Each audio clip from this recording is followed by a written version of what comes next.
Hello and welcome back to the Expansion Room. I'm your host, Shervon Laurice, and this is the space where inner work meets impact. And today we are going to be talking about a subject that I think has been evolving, not only in the mental health community, but also in the medical community at large. And since there's been so much change in the medical health and mental health communities over the last 5 years, pretty much since the pandemic, we are starting to see more and more of these conversations coming about. Um, and so, what I'm calling this episode and the conversation that we'll have today is this is like the new paradigm of mental health because the industry itself is shifting and changing, but also because there's a need for a new paradigm if we're going to be able to move forward and help the people that most need the kind of help and the kind of help that they deserve.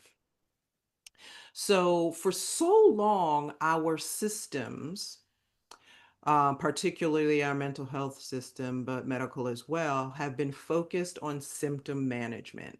And if you have any kind of a chronic illness, you know how frustrating it can be to get the kind of care that you need to manage a chronic illness.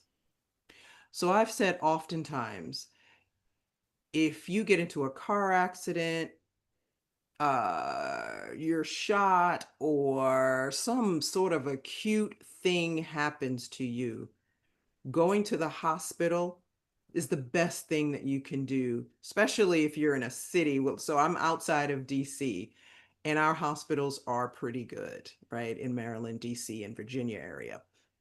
And so if you have some sort of an acute injury, going to hospital or even going to a doctor, urgent care, is going to be a very good experience in the sense that they are equipped to take care of acute issues. But mental health issues are not necessarily acute, right? Unless you are having a psychotic episode that puts you in danger of harming yourself or someone else, generally speaking, mental health issues are chronic and ongoing, like depression, anxiety, symptoms of trauma, right? These are things that people tend to live with for years at a time. And what we are seeing is this continual focus around symptom management from our medical system. Reducing anxiety is a key model, and treating depression, another key model, and especially in the last 20 years, addressing trauma. All right. But all of those, we have started to see a little bit of a paradigm shift, but not really from the top down as much as people on the ground taking the time to look at what research actually is showing them and what other practices that they are bringing into mental health treatment is actually doing for people. So, what if true healing isn't just about quieting symptoms with medication or even basic talk therapy, right? What if it's really about aligning mind, body, and soul for each person so that we can live from a place of authenticity, creativity, and wholeness? what would that look like in our society if we had that kind of a shift to move from going to your doctor and complaining about anxiety because of work and the doctor simply writing you a prescription and telling you to get it filled at the pharmacy, right? Or, and I've had this happen to clients when a loved one dies and they see their doctor and they let them know that they've been feeling depressed because someone has passed away in their life, and they offer them a prescription instead of having some time or taking some time to talk to them about what they're experiencing and suggesting some alternative options that don't have anything to do with medication. Some doctors will refer for therapy, but even their talk therapy by itself doesn't always get people to where they need to be fast enough. So, in this episode, we are going to explore what this new paradigm looks like and how it is emerging through the fusion of science and spirituality, and why the future of healing is really about alignment more than it is about survival or symptom management. One of the things that's really interesting about the history of science and spirituality is that it used to be something that was talked about together.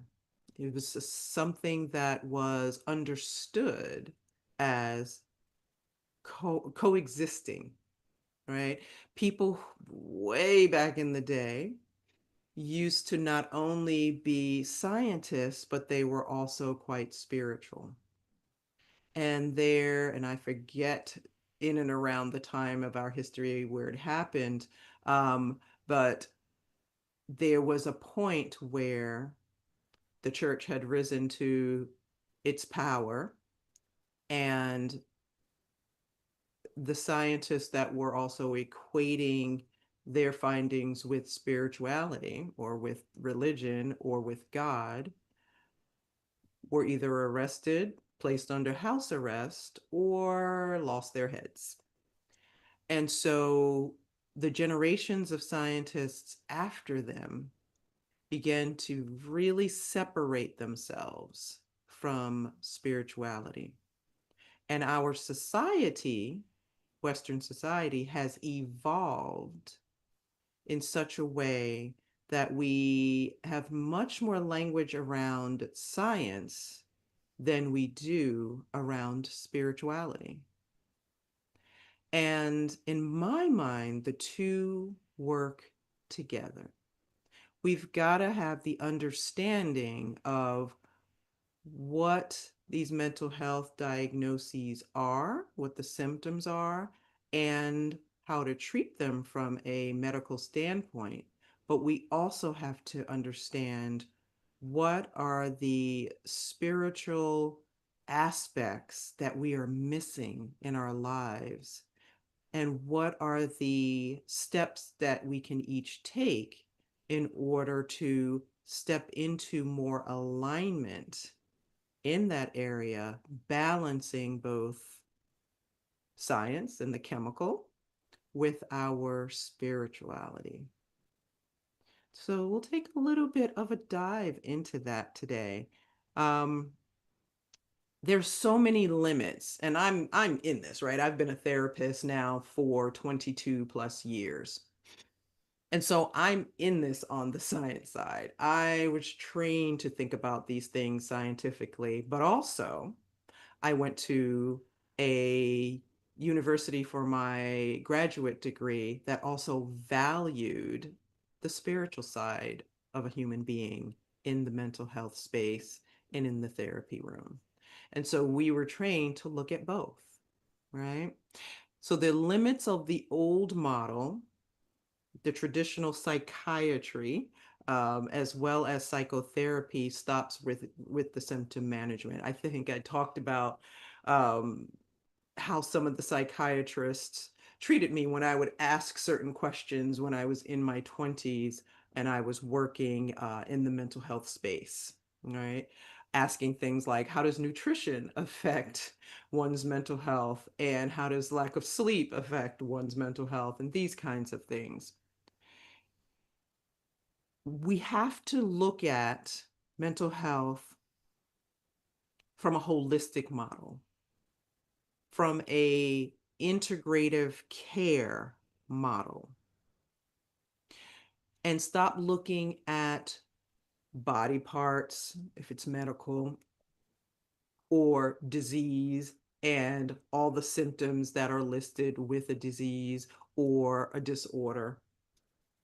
And we have to start looking at the whole person that is before us. Not only what their physical makeup is and their genetics, but also what are the ways that they nourish themselves, either with food or with the environment or um, with social media or the news.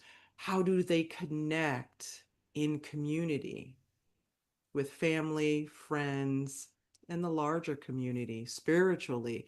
Do they have a spiritual home in their community that they can feel like they connect with? How do they manage their sleep? How do they manage moving their body? How do they manage stress? Right? The science is clear that stress can kill. Stress can actually shift our gene expression, right?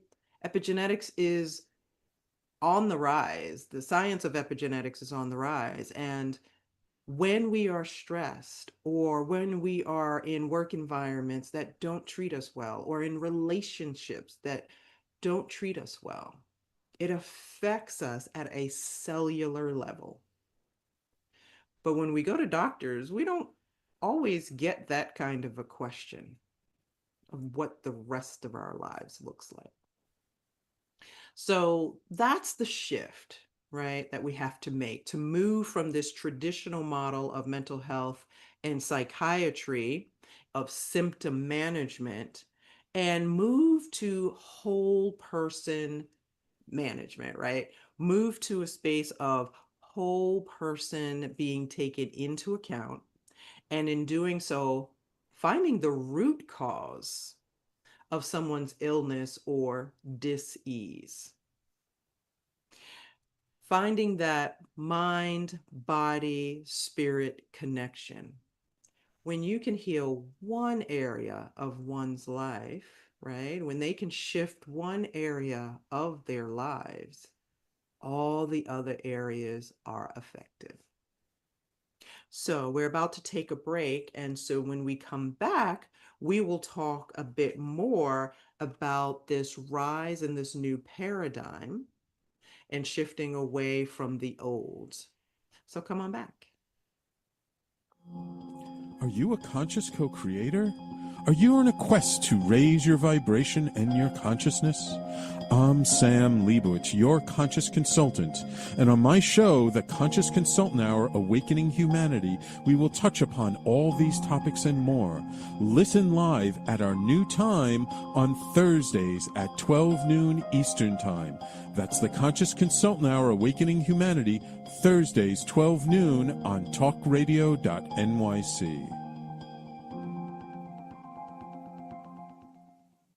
Are you a high-achieving, growth-oriented leader? Are you interested in developing your authentic leadership while creating a healthy, inclusive workplace? Hi, I'm Dr. Mira Brancu, host of The Hard Skills on talkradio.nyc at 5 p.m. Eastern on Tuesdays, where we discuss how leaders develop the hard skills needed to make a greater impact. We interview experts, have live coaching, and tackle these challenges. Listen to The Hard Skills on Tuesday at 5 p.m. Eastern on talkradio.nyc. You're listening to Talk Radio NYC. Uplift, educate, empower.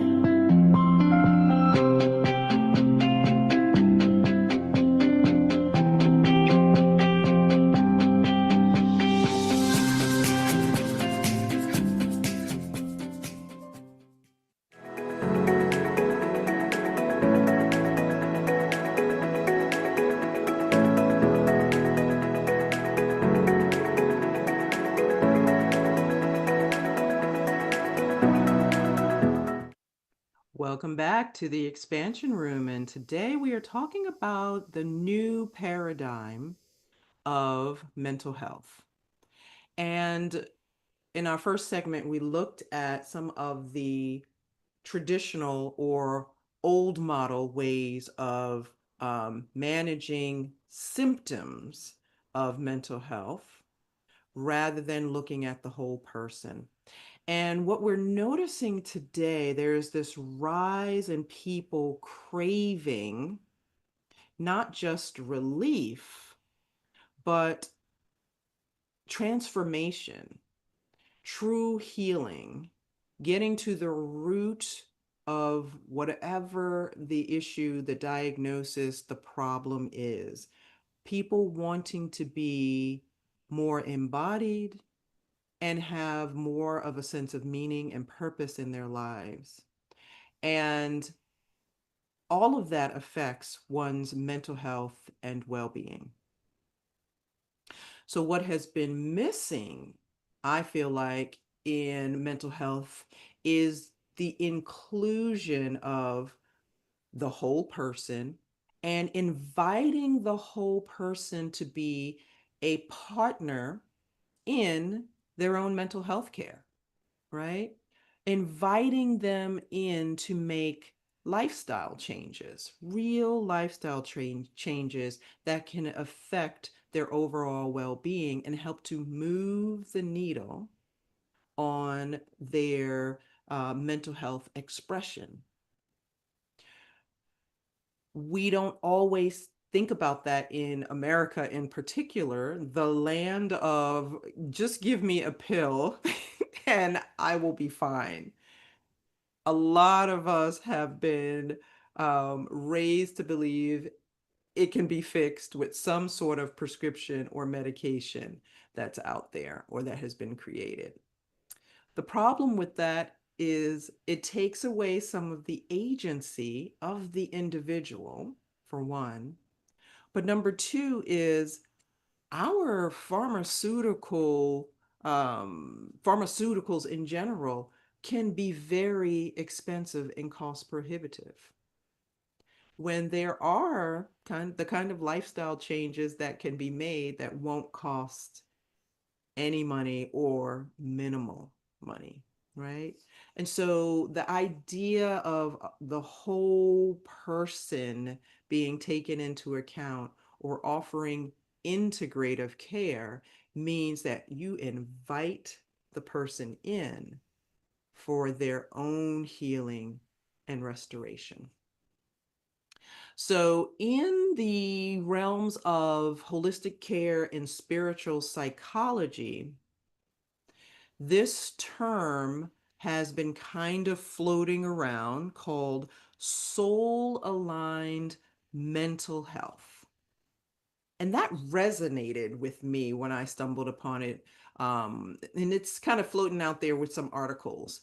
And so when I stumbled upon it, I was like, yes, soul-aligned mental health. It describes a state of well-being where an individual's inner life, right, how they're connected to themselves through their thoughts, emotions, and behavior are all in harmony with their deepest, most authentic self, right? Their deepest, most authentic purpose, their deep values, right? So when we have the experience of turning inward and understanding our own inner landscape, we can affect change in our mental health landscape. But there are so many of us that have been um, either tricked into thinking a pill will save us or something outside of ourselves will save us, that we don't have the inner experience of knowing, ooh, I feel a little off today, or how do I feel when I eat this certain food? Well, how does it affect my emotional or mental state? How does engaging with certain people in my life affect my emotional or mental state? And how can I change that? How can I set myself up for success based on what I know arises in me when I am doing this or that? So that's the part that we can start to think about in our own mental health is, what is my own inner landscape? What is my own inner life look like? And how does that affect my behavior on the outside? A state of genuine integral integrity where one is living, thinking, and acting in a consistent way with their innate truth is really key. That is alignment. And when we are in alignment in our lives, we experience far less anxiety, far less depressed moments or intensely depressed moments. We can turn down the knobs on trauma response, triggers. We have to know what our own innate truth is. So this suggests that anxiety, the experience of anxiety, the experience of depression, and chronic dissatisfaction with life, even aspects of trauma itself, is a sign of a disconnect between one's own conscious, conditioned self and your authentic, deeper self or your innate truth. So, for example, when one stops trying to be all things to everyone in their lives, anxiety often decreases. When we choose to stop working a job that is running us into the ground with their expectations, depression lifts. When we decide to stop living solely from the default network of beliefs that were and ideas that were handed down to us from either our family of origin, maybe even from our school systems, from our culture overall, when we stop doing that, then we can feel how we come alive and feel like we have more of a control or sense of effectiveness in our own lives. But all of that takes time for us to check in on a regular basis with our inner life. Our lives are so busy nowadays, busy with work. Some of us have long commutes, busy with family and responsibilities in our families, busy with um, maybe taking care of someone who is ill in our family. Social media, the news takes up some psychic energy and time in our lives. we don't always give ourselves the time that we need for rest and restoration, for repair, for just a moment to turn inward and ask ourselves some key questions about the thoughts that we notice pop up in our minds. And sometimes just needing to ask, is that my belief or is that someone else's belief? Right? I've definitely been there where I've been working a job that no longer aligned with who I am, but feeling like I had to stay for financial reasons, right? I have had a lot of friends in the federal government, and I left the federal government more than 10 years ago, 12 years ago now. And some of the people I know who are still working there still feel like they have to work there, right?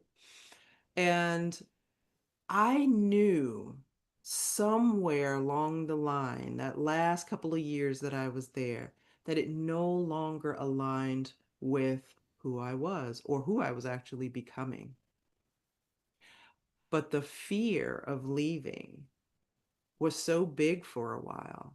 And what began to happen is my body began to respond to the fear that I had moving through me. There was a spike of anxiety. I would catch myself so tense that I could feel my body aching. I didn't always sleep well. And I tell you, the mornings were the worst because waking up to an alarm, always hated that. I no longer do that. But waking up to an alarm to go to a place that I didn't really want to go felt dreadful. Since I'm outside of DC, there used to be this commercial that ran every January, and it was the job section. So people would, start their year off looking maybe for a new job. And it was always huge. So they always would advertise it. And the commercial was the same year after year for a long time, where this guy comes in his suit and tie, comes home, drops his suitcase and whatnot. And he's just like, not another day, not another day. He just was over it. And so many people live that life. But that living that kind of life is affecting our mental health. So that's just one or couple of examples. And so when we can step in and start to ask ourselves key questions, which we'll talk about in our next segment, on how we can affect change in our own lives to become the creator in our own lives that we're always meant to be, that's when things shift and that's when things change. And those are the kind of conversations I love having with my clients that I work with. When they're in that space of feeling stuck, either in a job or in a relationship or a connection with someone, even a place that they live, the questions are really about affecting change, inviting them in to be the creator in their own lives. So we're going to take a break. And when we come back, we'll talk about the pathways to soul alignment. So come on back and join us. Misalignment within your sales team or with the client stalls deals and creates unnecessary friction for you and the client, resulting in up to 37% lower win rate. If you're in pre-sales, sales management, or sales enablement, and you'd like to increase revenues, win rate, margins, client satisfaction, and stay competitive, this show is for you. Hi, I'm Art Fromm, host of the Making Seamless Sales Show. Please join me live Thursdays at 7 p.m. Eastern on talkradio.nyc.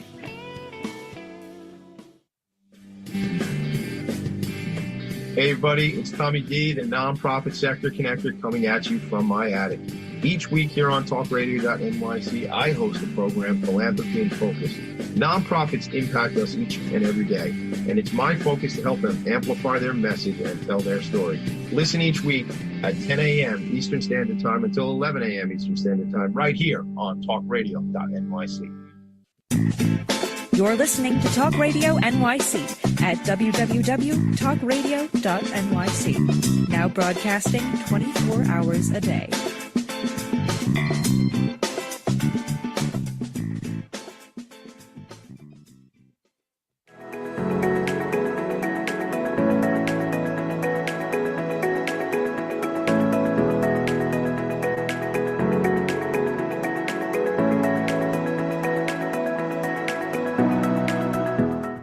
Welcome back to the expansion room. And in this segment, we're going to be talking about pathways to soul alignment.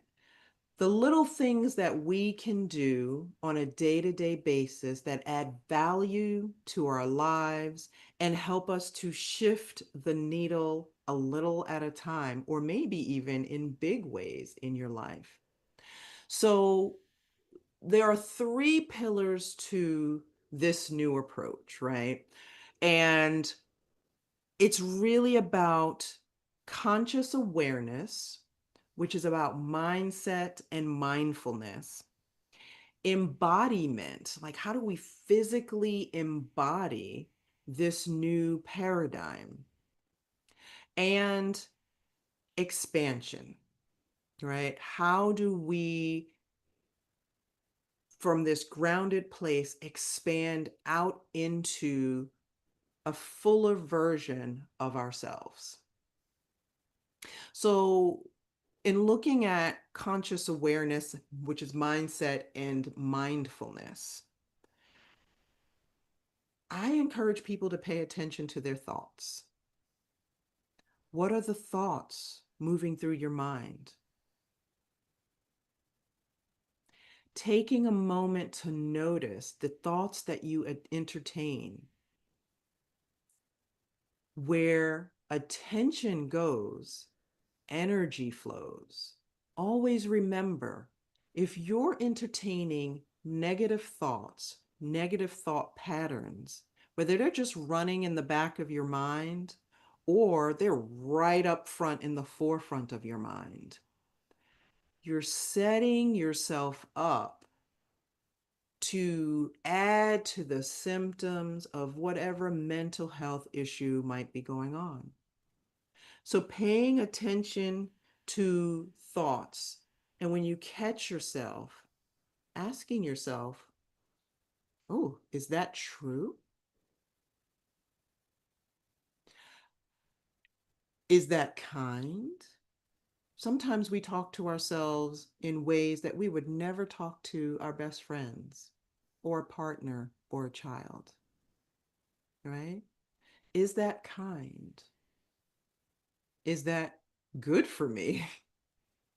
And if the answer is no, what is a healthier, more positive thought that can be in line or in place of that, right? If you're, say, learning a new thing, and most of us are not good at something the first time or few times that we try it. But when we feel like we have failed at something, we beat ourselves up. Oh, I'm an idiot, or I'm not good at this, or I'll never get this.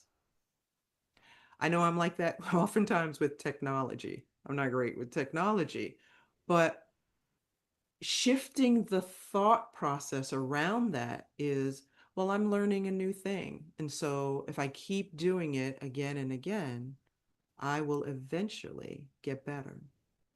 Or I can always ask for help. Right? And so paying attention to our thought process is a huge step in the right direction of creating soul alignment. Living in the present moment as much as possible is another way of having that conscious awareness.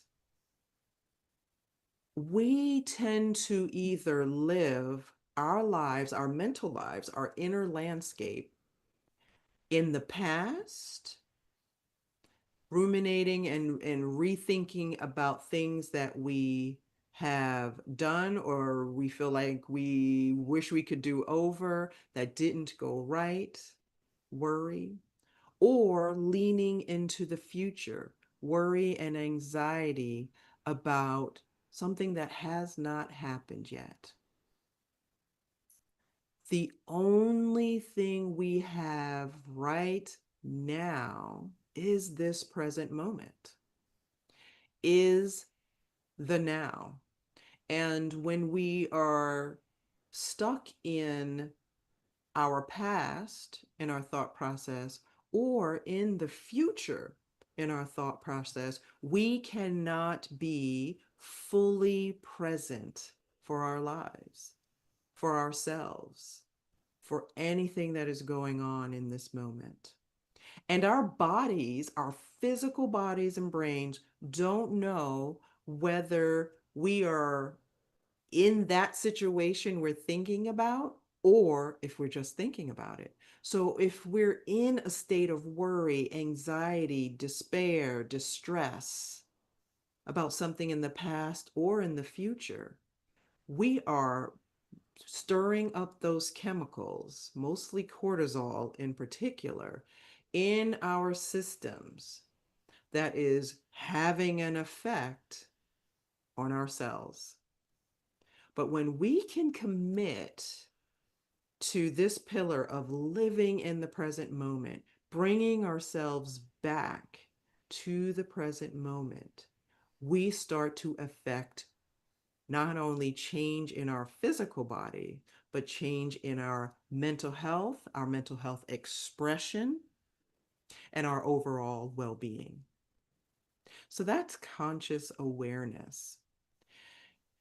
Embodiment is about becoming comfortable in your own body, coming home to your own body in this moment, not allowing yourself to live from the neck up, but really inhabiting the full physical being that you are. And that is affecting our nervous system as well as our physical body. And so that can be accomplished with movement, right? Which we've talked about on this show, getting out and going for a walk in nature, preferably. But if the weather is not um, cooperating, maybe doing that in a gym or in a treadmill if you have one at home. Yoga, getting on the mat and moving your body, moving and breathing at the same time. Breath work is another way to embody who you are. And that can be any type of breath work, right? It can be the 5 count ratio breath where you inhale to a count of 5, exhale to a count of 5, or my favorite breath work practice, inhale to a count of 4, exhale to a count of 6, because that activates the parasympathetic nervous system, right? And feels grounding. We talked in the last episode about the 5-4-3-2-1 practice so that you feel more grounded in the body, where you sit in a room in stillness and just count 5 things you can see, 4 things you can touch, 3 things that you can hear, keeping going from there. Just allow yourself to just ground. One of the other things that's very embodying and doesn't get a lot of airplay, I would say, is singing. Singing, chanting, humming. All 3 help to shift your nervous system, helps you to be present in your body. It helps to reset your frequency. One of the things I talk with my clients about, and I've done so many times in my own life, is to use music to reset my mood, help them to pick the kinds of music that they would want to reset their mood. And we all vibrate at our own frequency. So what music might be helpful for you may do very little for me. But I always encourage people to create a playlist, right? Something that is uplifting or happy or what I call hype music. So, being from New York, hype music, I have two playlists of hype music so that if my mood is off in some way and there's really no reason for it, I usually will incorporate one of my playlists to help me shift my frequency, right? And there is never a time I'm playing a playlist that I've created that I'm not singing along with it or humming along with it. Chanting is one of those things that I love from the Eastern philosophies, particularly yoga philosophy. In Bhakti Yoga, there is chanting. And chanting is especially in Bhakti, is a call and response process, very much like in the Black church where you have the gospel choir and there or people singing hymnals. There is a call and response during the praise time. All of those things help to help you to feel embodied. And so that brings about more of that feeling of soul alignment. And thirdly, expansion incorporates community. Who are you in community with? Who do you connect with on a regular basis that feeds your soul and you feed theirs? Who do you engage with who you know love you no matter what? Who do you love no matter what? That could be a family member, partner, dear friends, people in your spiritual community, right? But community, the research has shown that people who have deep community connections live longer and live happier lives. So, who are you in connection with? It helps your expansion and your growth. Ancestral healing of trauma. So many of us have trauma in our ancestral lines, and some people experience anxiety or depression in ways that they are not able to explain because when they look at their own personal lives, they don't feel like there's anything that caused that level of anxiety or trauma or depression rather. And so we have to sometimes look back into our family history and look at the family trauma that may have been somehow passed down through our genes. Epigenetics talks about this. 7 generations back can affect our genes today, or can be passed down in conversations or in how grandparents and parents um, reared you and brought you up in the family, right?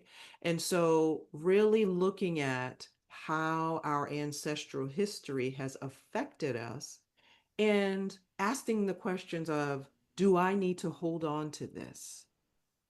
Can I let this go and how? And there are definitely therapists out there and practitioners out there who can help with ancestral healing. And then integrating the integration of altered states with like holotropic breath work, psychedelics, cannabis as a psychedelic, as well as other highly spiritual experiences.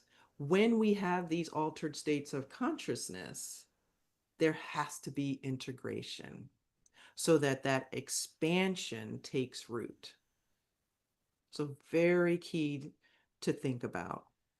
So we're going to take our next break.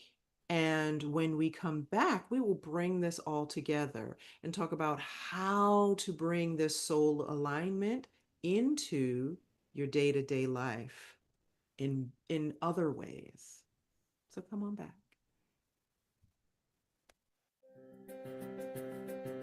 On Frank About Health, we're not just talking healthcare. We're managing disruption and innovation. Over the last 4 years, I've taken you from epilepsy and COVID to mental health, caregiving, and now the front lines of healthcare transformation.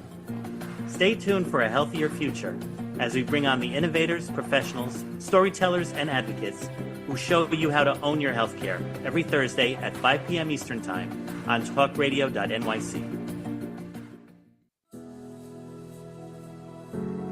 Are you a purpose-driven individual looking for deeper healing, clarity, and growth? Welcome to the Expansion Room, a transformative space for purpose-driven individuals. I'm Shervon, Laurice, host, licensed therapist, and coach. Join me every Wednesday at 5 p.m. Eastern Time on talkradio.nyc. You're listening to Talk Radio NYC at www.talkradio.nyc. Now broadcasting 24 hours a day.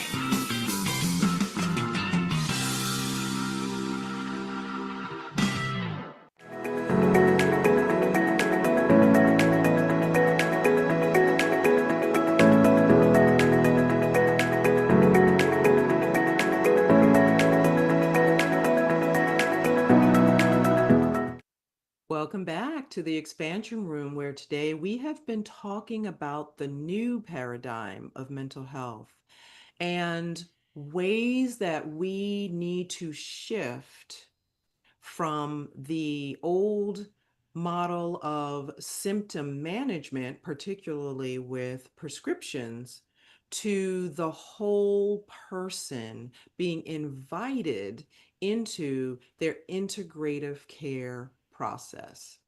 And in doing so, moving to a place of wholeness, healing, and expansion. So in this segment, we're going to be talking about ways that we can move towards soul alignment in small steps and big steps. So in the last segment, we talked about community connections, ancestral healing, singing, chanting. I would also add dancing in there for more embodiment. And also we talked about conscious awareness practices like mindfulness and mindset states, really checking in with your thoughts. And checking in with your thoughts is also about checking in with your beliefs. Beliefs are just thoughts that we've thought over and over again and that we now hold on to. So really taking a step back and asking yourself, what am I believing right now? And is that mine? Or do I actually believe something else? So those are things we can do as we're moving towards this more holistic model and inviting ourselves to take the reins and become the creator of our own lives. And so in moving towards soul alignment, we have to do three things. Cultivate the inner listener and allow ourselves time for reflection, and then move energy in our bodies so that we get unstuck. And so how do we begin, right, in this moving towards soul alignment? Cultivating the inner listener means that we take time on a daily basis. That can be just 5 minutes if that's what you feel like you only have. It can be 15 or 20 minutes if that's more time, if that's the time you have. But it's really about pausing, coming to stillness, and using your inner ear, so to speak, because the soul speaks through our intuition. The soul speaks in quiet nudges. When I was growing up, they always would talk about the still small voice. That is what we're listening for. The soul speaks in our emotions. So when we have emotions arise around something, and those emotions get the label of negative emotion, or we feel like we've been triggered, that is a moment where we can pause and ask ourselves, what is this emotion here to teach me? What is this anxiety showing me right now? Right? If you're working a job that feels less than optimal for you, and you're experiencing anxiety every day going to that job, what is that anxiety trying to tell you? It doesn't necessarily need to be medicated away. Maybe you need to hear what that anxiety is trying to tell you. All right. So take some time each day for quiet reflection, meditation, or even concentration. The other is really an activity of sitting down, listening to those thoughts, and taking a pen to a paper. Journaling, just taking a moment to write down a few words about what comes up for you. I say this and I talk about journaling so much with clients and with you all on this show because sometimes, especially as we get older, we have a thought that arises or even an emotional experience that arises. It causes an effect in us. And we go, huh. But if we don't write it down, we often don't have something to come back to so that we tease that out and can then make some change to our behaviors or our environment. So writing things down helps the brain to hold on to a little bit more information around that. It helps us to then problem solve better, right? Remember more when we can put pen to paper. So write down what comes up for you or what you notice in these reflections, in these meditations. If you're connecting or experiencing pain, ask yourself, what is this pain or this discomfort or even dissatisfaction trying to show me about myself? And what can I shift or change in order to be aligned more authentically with myself? Two questions there. What is this pain, discomfort, dissatisfaction trying to show me about myself? And what can I shift or change to be a more aligned authentically with myself? And then the next is to move energy through the body. And that can be exercise, but that can just be mindful stretching. That can be intuitive dance, right? You put on some great music in your house, that playlist, and you move your body. It could be going for walks in nature. moving that kind of energy, that kind of stuck energy out so that you can feel more grounded and embodied. Conscious breathing is another way to move energy. Your breath is the bridge between conscious and the unconscious. It is the bridge between the physical and your energetic state. Your breath offers the central nervous system regulation and deep energetic release. So if you want to do more energetic release, you want to do more of a very vigorous breath practice. There's so many out there. Holotropic breath work, circular breath. But if you want to get more regulated and grounded, then the 5-to-5 ratio count, the 4-to-6 ratio count are good options. So think about ways that you can move the needle a little bit every day to find yourself in more soul alignment around your mental well-being. As we step into this new mental health paradigm, I want to remind you that healing is not linear. It doesn't follow a straight path. And it is not about fixing yourself. It is really about remembering what is whole already within you that wants to come forth. And it's about remembering who you are.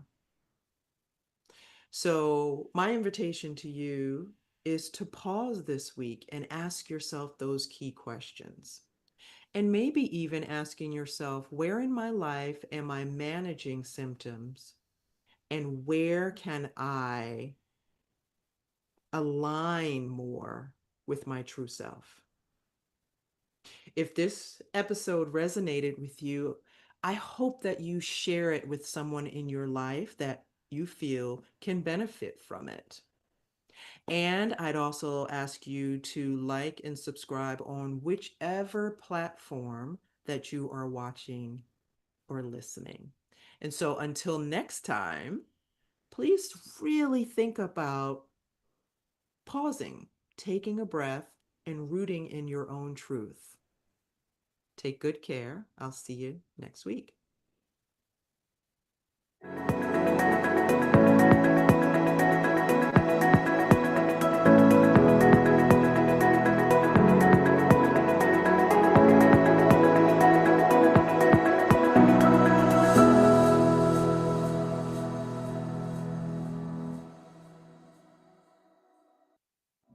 You're listening to Talk Radio NYC. Uplift, educate, empower.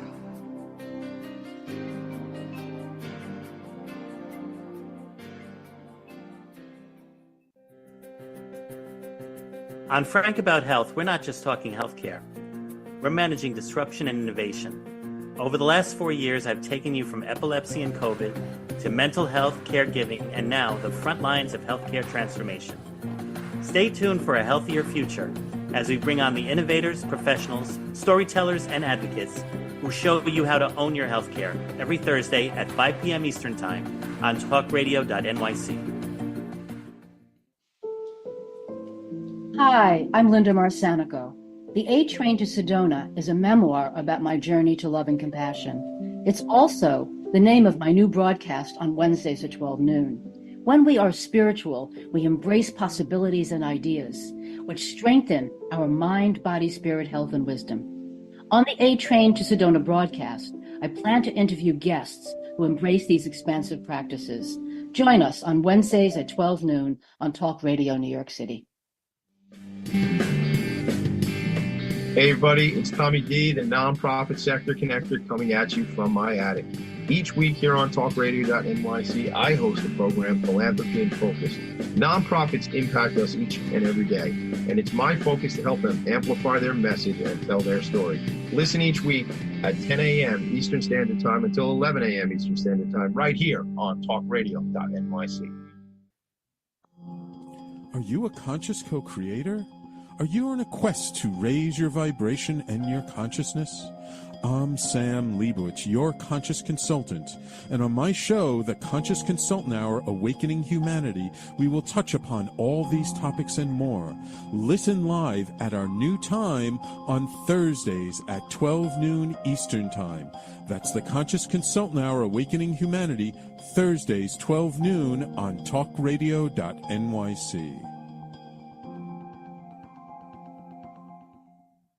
Are you a high-achieving, growth-oriented leader? Are you interested in developing your authentic leadership while creating a healthy, inclusive workplace? Hi, I'm Dr. Mira Brancu, host of The Hard Skills on talkradio.nyc at 5 p.m. Eastern on Tuesdays, where we discuss how leaders develop the hard skills needed to make a greater impact. We interview experts, have live coaching, and tackle these challenges. Listen to The Hard Skills on Tuesday at 5 p.m. Eastern on talkradio.nyc. You're listening to Talk Radio NYC. Uplift, educate, empower.